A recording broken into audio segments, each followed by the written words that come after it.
Parliament can't script a judgment of the Supreme Court and similarly, Supreme Court can't script law for us. That's our domain.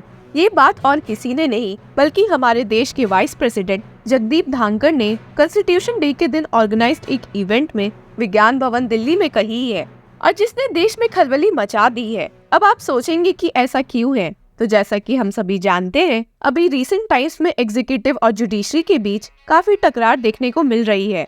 हालांकि इन सब में से ज्यादा आए दिन पार्लियामेंट और जुडिशरी के बीच क्लैशेस देखने को मिले हैं और इसी को ध्यान में रखते हुए वाइस प्रेसिडेंट जगदीप धांकर ये क्लैरिफाई करने पर मजबूर हो गए कि हमारे देश में पार्लियामेंट सबसे सुप्रीम है। जी हाँ, आपने सही सुना। वाइस प्रेसिडेंट का ये पॉइंट ऑफ व्यू इसलिए भी इतना इंटरेस्टिंग है क्योंकि वे एक तरफ राज्यसभा के एक्स ऑफिशियो चेयरमैन तो है ही और वहीं दूसरी तरफ सुप्रीम कोर्ट के एक सीनियर एडवोकेट भी है। जुडिशरी को क्रिटिसाइज करते हुए और पार्लियामेंट को सुप्रीम बताते हुए वाइस प्रेसिडेंट धांकर ने और कौन से पॉइंट्स हमारे सामने पेश किए हैं इस वीडियो में हम देखेंगे और इसी के साथ हम ये भी देखेंगे कि इस स्पीच में वाइस प्रेसिडेंट ने आर्टिकल 370 और डॉक्टर BR अम्बेडकर का एक साथ जिक्र कैसे किया है। आए दिन लोग जुडिशरी पर बहुत उंगलियां उठा भी रहे हैं और ये सब सिर्फ एक टॉपिक कॉलेजियम सिस्टम की वजह से हो रहा है जो हमारे देश में जजेस अपॉइंट और ट्रांसफर करती है।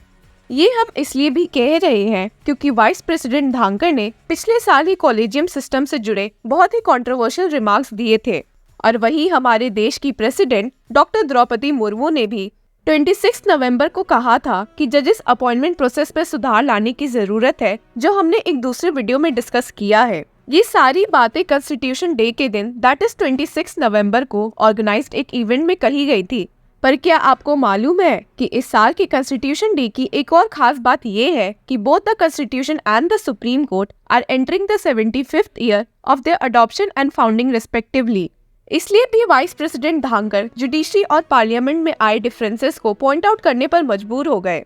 अब आप ये तो जरूर सोच रहे होंगे कि क्या वाइस प्रेसिडेंट जगदीप धांकर ने पार्लियामेंट को सुप्रीम कहा है। तो आपको बता दे कि क्योंकि कॉन्स्टिट्यूशन को कॉन्स्टिट्यूएंट असेंबली ने इवॉल्व किया है तो इसी को एज बेसिस यूज करके वाइस प्रेसिडेंट धांकर ने कहा है it is in the exclusive domain of Parliament and it is Parliament alone which is the architect of the Constitution to the exclusion of any other agency be it executive और judiciary.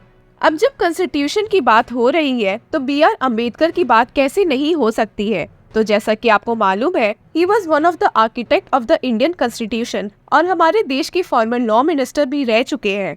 तो भीमराव अंबेडकर की बात करते हुए ही VP ने union government की तारीफ की है और कैसे उन्होंने आर्टिकल 370 को रिमूव करके डॉक्टर अंबेडकर को ट्रिब्यूट दिया है। वाइस प्रेसिडेंट ने समझाया है कि डॉक्टर अंबेडकर इस आर्टिकल के सख्त खिलाफ थे और इसे कॉन्स्टिट्यूशन में इंक्लूड नहीं करना चाहते थे।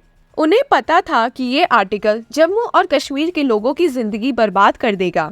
इसी बात पर प्रधानमंत्री नरेंद्र मोदी और अमित शाह की तारीफ करते हुए वाइस प्रेसिडेंट धांकर ने कहा है कि अच्छा है उन्होंने ये आर्टिकल रिमूव कर दिया and stated in a sense it is a tribute to Dr. Ambedkar that what he did not approve of has been honored by the Indian Parliament with the vision of the Prime Minister।